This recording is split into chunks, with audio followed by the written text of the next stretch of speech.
Madam Chairman, ladies and gentlemen, colleagues in education. Stephen looked around his audience. Not a bad turnout for the first day of a 3-day conference. He knew that almost 200 pairs of eyes were looking at him, their owners watching his every word, waiting for him to say something that they could praise or something that they could attack and argue with. I don't need to tell you that bullying comes in many forms and has become part of our daily lives, and not just in our schools. He began absolutely sure of what he wanted to say and delivered it with confidence and style. From the first 10 seconds, he realized that he had them in the palm of his hand. I clearly remember how in my second year of high school, the fact that he spoke from personal experience was one of the things that made Stephen such a compelling speaker. He knew his topic so well that he spoke on autopilot. He moved around the podium like a caged lion on a small stage, unable to stop waving his arms, clenching his fists, and his sparkling blue eyes riveted the audience to their seats. Here are Ted and Freddie from DFES, and a couple of other familiar faces who will be propping up the bar today. Could be a nice evening.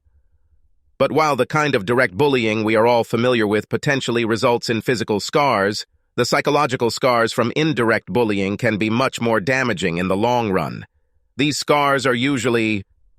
Before moving on to the core of his speech, cyberbullying, he asked the audience to self-analyze, to think about when they were involved in indirect bullying, social aggression, bullying. Almost everyone has at one time or another been part of a gang or group that criticized, picked on, or gossiped about someone, to the point that that person became socially isolated. In other words, they bullied me. Stephen spoke more slowly now, in little more than a whisper, forcing the audience to concentrate, to look at him, to watch his lips. As he spoke, his eyes could see how many of those watching him were aware of this. He saw them begin to squirm in their seats, realizing that they had once, to one degree or another, been involved in bullying. As his eyes wandered around the room, they looked back for a moment, doing a double take. Wow, who the hell is she? Although he never knew all the participants at these conferences, there is a certain core of regulars. She was not one of them. As he caught his breath between sentences, his mind absorbed and memorized the image. Short, blonde, impeccably styled hair, gold, and what appears to be diamond earrings with a matching necklace. The white silk blouse is unbuttoned just enough to show that she is sexy and confident, but definitely not patient. Summer business suit, 2-piece, peach-colored, expensive, tailored, perfect for her skin color. From his vantage point on the low stage, the skirt showed a hint of thigh. It's enough to bring up the old question in any man's mind. Stockings? In fact, no different from indirect bullying. It simply gives bullies an additional and globally common toolkit to increase suffering. Stephen was approaching the climax of his speech. The whole timbre of his voice was evangelical. He urged his acolytes to examine themselves, to ensure that they avoided harming others, no matter how innocent it might seem. But even more so, urging them to be vigilant and use the tools and techniques he spoke about to help eliminate bullying in our educational institutions and workplaces. So, that's it. Thanks for reading. I hope this was an hour of your time well spent and that you put into practice some of the techniques we've discussed to make our schools happier environments for all of us. Thank you. The applause was louder and more enthusiastic than at most similar conferences. Stephen acknowledged them with polite nods, but stood even taller on stage with a boyish grin. The chairman formally thanked him, mentioned a couple of key points, asked Stephen a prearranged question to start the conversation, and then opened the discussion. She was lively, and the audience's attention remained riveted throughout. Just like Stephen's attention is on the woman in the peach suit. He almost forced himself not to look into her eyes, but when he did, her sparkling eyes and glossy lips, not bright red, but soft and perfect for her suit, smiled back at him. During the coffee break, Stephen found himself surrounded by people who wanted to ask him a question or get his advice on a particular situation, but were either embarrassed or did not have the opportunity to do so during the question and answer session. the entire time he was answering questions and listening. He was aware that his eyes had a mind of their own as they scanned the room, looking for a peach-colored business suit. If she was nearby, she was nowhere to be seen. As the second meeting began and the delegates returned to the main conference room, Stephen stepped back a little, his eyes darting around the crowd, trying to find her. With only a few people left, he was just about to enter the hall when she hurriedly entered through one of the other doors. Stephen held the door open, and she gave him a smile, the same smile that had almost stopped him in his tracks during his speech. She nodded her thanks and walked in to take her seat. Stephen tried to look at her name tag, but he was so embarrassed about not wanting to appear staring at her breasts that all he could do was catch the vague outline of letters and words, a short name, Anne or Pam, and a surname similar to Pinch. Stephen sat down in the empty seat next to the back desk. He flipped through the conference packet, half paying attention to the next speaker, who was talking about bullying, with a particular focus on children with special needs. Ah, this is what I was looking for. He walked slowly through the list of delegates, ignoring the men and discarding the women whose names didn't fit. Bingo! Anne Finch is an educational consultant. Finch! That's an unpleasant coincidence. Stephen shook his head ironically and pulled out his iPhone. Google, and here it is at the very bottom of the first page. Stephen followed the link and viewed it. Psychology, short teaching career, master's degree in education, doctorate at university. A bright girl. But it was visible in her eyes. While he was surfing the internet, Stephen checked his email. Work, work, work. Lord, I need to have a social life. How many months have passed since he and Laura broke up? Well, it all just fizzled out. They both agreed that it was good and fun, but nothing happened. Since then, he had seen her a couple of times. They even had a very memorable encounter in bed. But it was all over. They both knew this and did not regret anything. Lunch came and went. Stephen kept looking for a peach suit with a perky smile, but Anne was nowhere to be seen. There were several workshops in the afternoon, and she was clearly in different groups than Stephen. After completing the activities planned for the day, Stephen went to his room and decided to work out in the gym before dinner. He did his usual warm-up on the exercise bike and did 10 minutes on the rowing machine before moving on to the treadmill. The hotel gym wasn't too bad, and as Stephen completed 5 kilometers of the 10K course, he looked out the large window overlooking the typically small hotel pool. She looked amazing, so much so that Stephen tripped on the treadmill and almost lost her. He heard a chuckle from the nearby treadmill and looked over. Yeah, she's bloody gorgeous, isn't she? Stephen grunted in response, something vaguely in agreement. His partner continued. I thought she looked good in that outfit today, but to see her in a bikini. Damn it! Stephen couldn't agree more. He decided that he would not lift weights and would go for a swim after he completed the next 5 kilometers. As he clocked up the kilometers, he watched Anne cover sections of the pool with an ease that would have impressed Mark Spitz. Finally, the machine beeped, and he slowed down, not a bad time, but not one that would bother any of the elite athletes. He changed into his swimming trunks, washed off his sweat, and tried to look casual as he entered the pool. The surface of the pool was a sheet of smooth glass. There was not a single swimmer who could disturb its surface, especially not a single blonde swimmer in a bikini. Damn, why did I bother with these last 5 kilometers?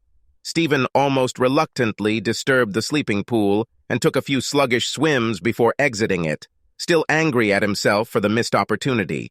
Stephen was late for dinner. He looked around the bar. The DFES guys were nowhere to be seen, but neither was Anne. He entered the restaurant and looked around. He recognized several groups, but no one he knew that well. Well, it looks like you're dining alone. He told the waitress it would be just him, and she found him a table by the window. I hope you're going to eat well after running today. Stephen looked up from the menu and saw those eyes smiling at him as they seemed to do all day. Before he could answer, she gestured to the chair opposite. Can? Stephen stood up and said that of course she could join him. He smiled at her. I guess I'm not the only one who's worked up an appetite. You have swum a few lengths in the pool. Anyone would think that we were spying on each other. Her eyes and smile said, "Yes, I know you've been looking for me all day. God, are women really that good at reading us? Or are we just bad at hiding it?" Or maybe she's saying that because she knows that every man at the conference was paying attention to her. Anyway, the game is on. When she sat down, he looked at her. She was clearly the type of person who would look great, dressed in a bag tied with twine. Her third outfit of the day, if a bikini can be called an outfit, was a simple white shirt and jeans that had been sprayed on. She was wearing the same gold and diamond earrings and necklace as before.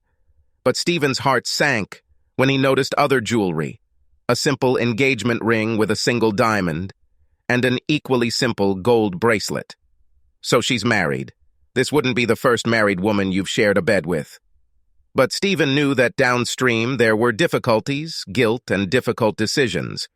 They talked about fitness, swimming, gym, and dancing. "Although these days, I don't have many opportunities for this," she said with a rather sad, distant look in her eyes. When Stephen asked why, she simply shrugged. "This is probably because your husband keeps you on a leash at home. I know I would." She smiled a forced, weak smile. Something like that. "Hey, well, you touched a nerve, dude." Stephen changed the subject. They ordered food and ate while discussing Stephen's morning presentation. She clearly thought a lot about this. Her sharp mind asked Stephen some deep questions and challenged some of the things he said. "God, beauty and brains. That's a woman. So come on, stop working. Tell me about Mrs. Ann Finch." She laughed. "God, you're good. You know how to win people over. You are a great listener and so easy to talk to." Stephen smiled and shrugged his shoulders like a naughty boy. "Do you understand what I mean?" Anne shook her head and began talking about school, university, teaching, her love of physical sports, work after graduation. She talked about meeting her husband. He came to school to teach the children rugby. Stephen felt his throat go dry and his stomach tighten. No, this can't be. Finch and rugby. Oh my God. Stephen took a deep breath and, in as correct a manner as he could muster from his dry mouth, with his heart pounding, asked, "So, where was the school where you taught when you met?" "Oh, David was the coach of the local rugby club. The school was—" Stephen barely heard the end of the sentence. As soon as she said David, he understood. He knew where the school was. The last piece of the puzzle fell. David Finch. David fucking Finch. He hurriedly grabbed the wine and took an oversized sip. He coughed. "Are you okay?" "Sorry, it just didn't go there." It was his turn to smile weakly. She reached out and touched his arm, worrying, giving way to a smile in her eyes. When he assured her that he was fine, he turned his hand over and took her slender, graceful, immaculately manicured fingers in his. She did not try to pull her hand away, and her eyes again became sparkling and smiling. At that moment, he realized that they would sleep together. If not today, then someday. He knew it. She knew it. He looked at her. Bright. Very bright. Beautiful. Stunningly beautiful. How could the bastard who tormented me as a teenager convince her to marry him? Stephen wanted to understand the relationship between Anne and that bastard for two reasons. He wanted Anne, but he knew that to do that, he would have to put any guilt he felt about cheating on David out of her head. To do this, he needed to understand their relationship. But he also wanted to know how he did it. This woman was far from stupid, so how could he deceive her?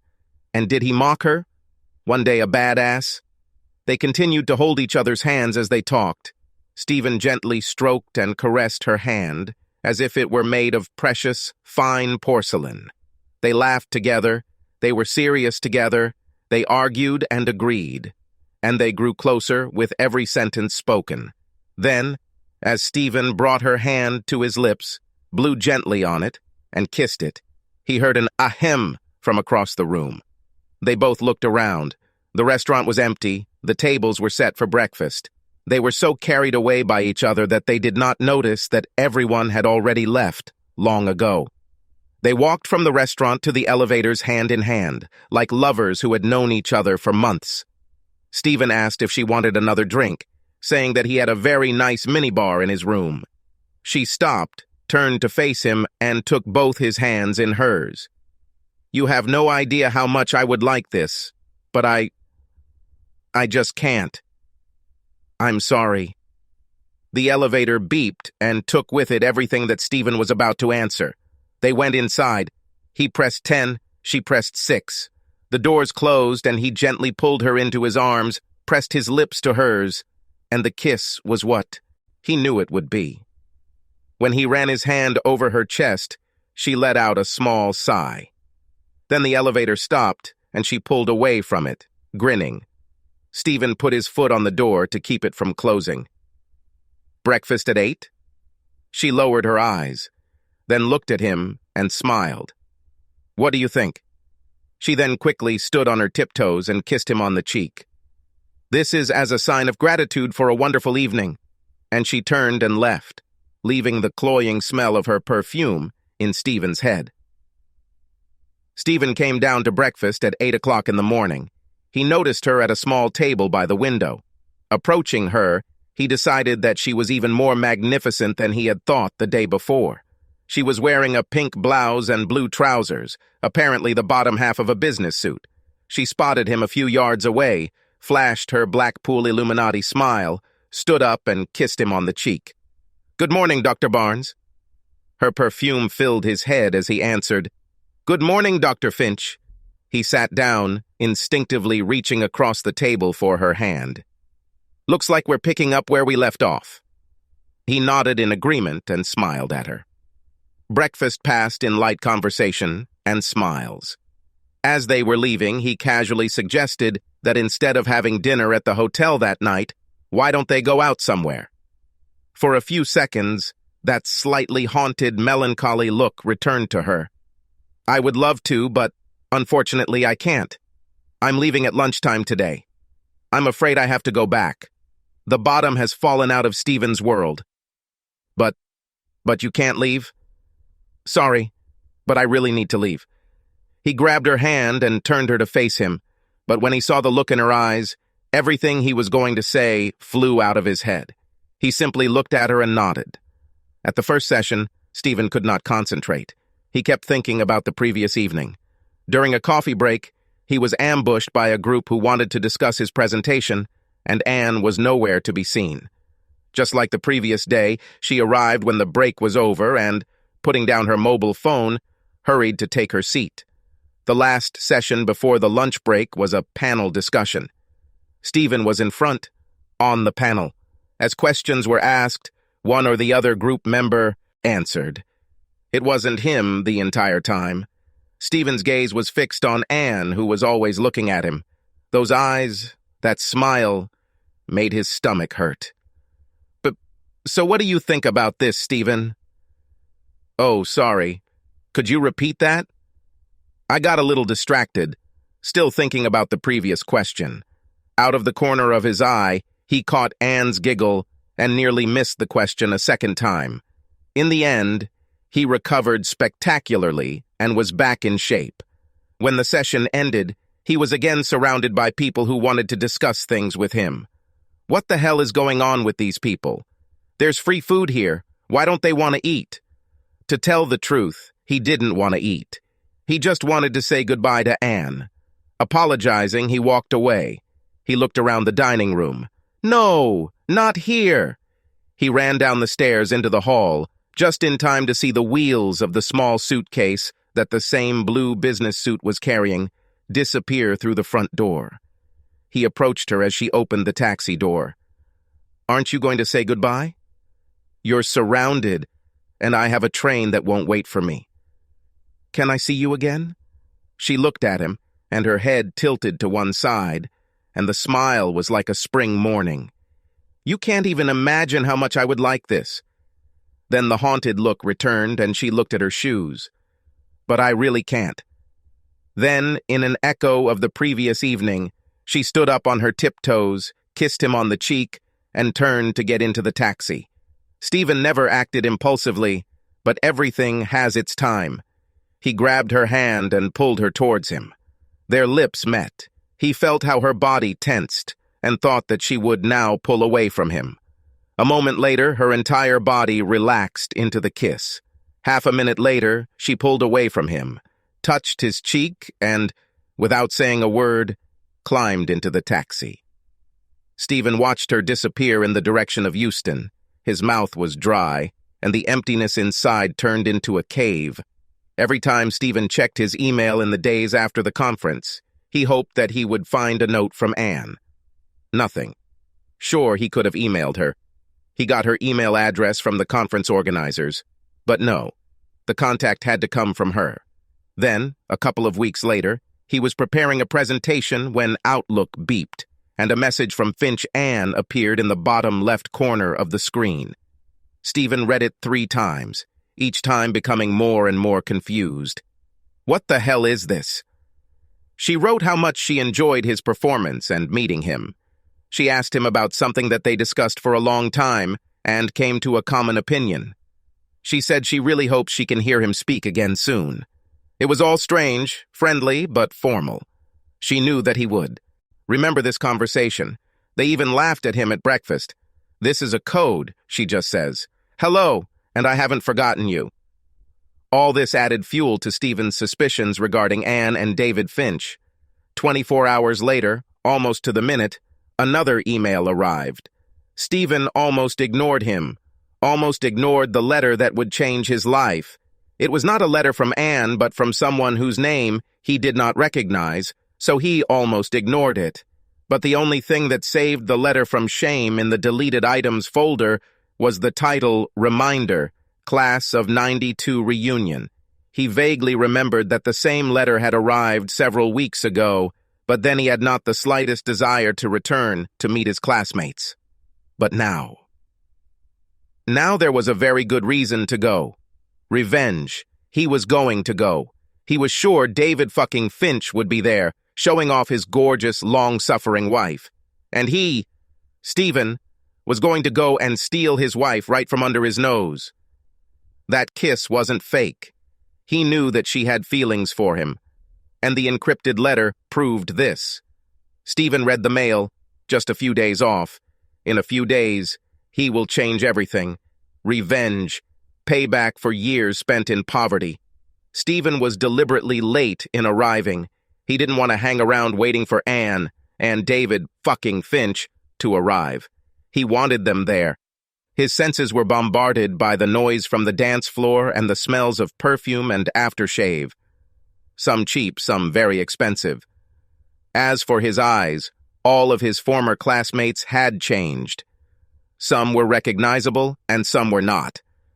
Tension squeezed his chest into an increasingly tight fist, and his mouth went dry. Come on! For the last 10 years you've been preaching about standing up to bullies. Now it's your turn. It's not that easy, is it? Get a grip, damn it! He looked around the room for her face. Too many people. Hello, Steve, isn't it? Hi, yes. Sorry. This is Alan. Remember? I didn't have a beard when I was 16. I'm glad to see you. And Alan left to surprise someone else. Stephen looked at the dancing people. No, not there. Then the groups huddled around the bar. No, and not near food either. He knew it was her, although she was sitting with her back to him. A group of half a dozen people sat at a table. Stephen took a deep breath, exhaled, and went to walk a few meters to meet his sworn enemy. David M.F. sat opposite his wife, facing Stephen. As Stephen approached, he raised his head. A smile, or was it a grin? Hi, all. Remember me? Anne's head jerked as if someone had pulled a string. Her mouth became oval. The 2 other seated men stood up to shake Stephen's hand. Damn David Finch. Didn't move. Ignorant bastard! Stephen looked him in the eye and extended his hand. Hello, David. And then he saw the wheels and stopped. Hey, Steve, I'm very glad you came. I know you know Anne. He laughed, a genuine laugh of amusement, not a smirk. Although I see that she had no idea that we knew each other. Stephen knew that his face must look the same as Anne's face a few minutes ago. For the first time in many years, he was completely speechless. Come on, Steve. Or is it Stephen now? Come on. I'll buy you a drink. Anne stood up, but David shook his head. It's okay. Stephen can push me through the crowd. One of the benefits of being disabled is that people try to avoid you. Stephen didn't need to push. David's upper body was probably as good as anyone else's that evening, and he handled the wheelchair with ease. They took their drinks, but instead of returning to the table, David headed outside. We need to talk. The cool air mixed with the smell of smoke from an outcast group of smokers helped Stephen bring order to his racing thoughts. First things first. So, what happened?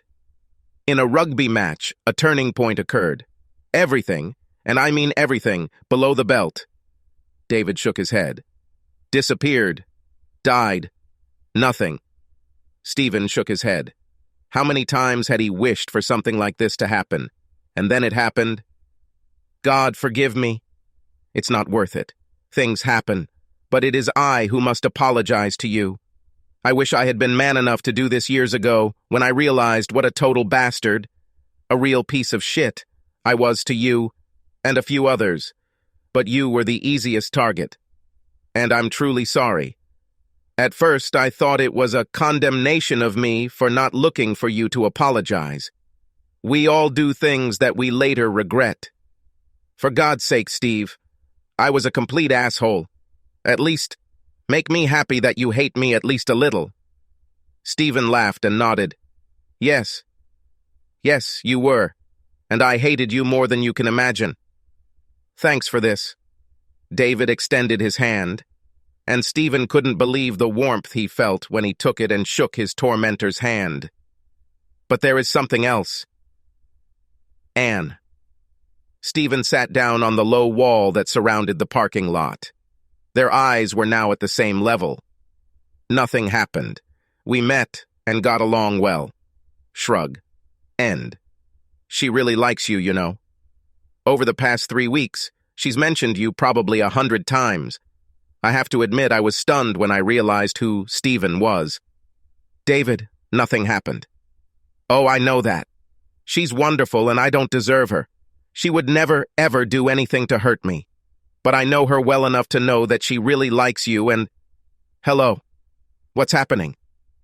Both men were so engrossed in conversation that they did not notice Anne leave. David held out his hand and she took it. On time, baby. Steve, I'm sorry. Stephen and I were just talking about you. I was just about to ask him to do me a favor, so to speak. And since this concerns you, maybe it's good that you're here. My God! I know what he's going to say. Oh, Christ. David looked into his wife's eyes. I know that you love me. I know that you will never do anything bad to me.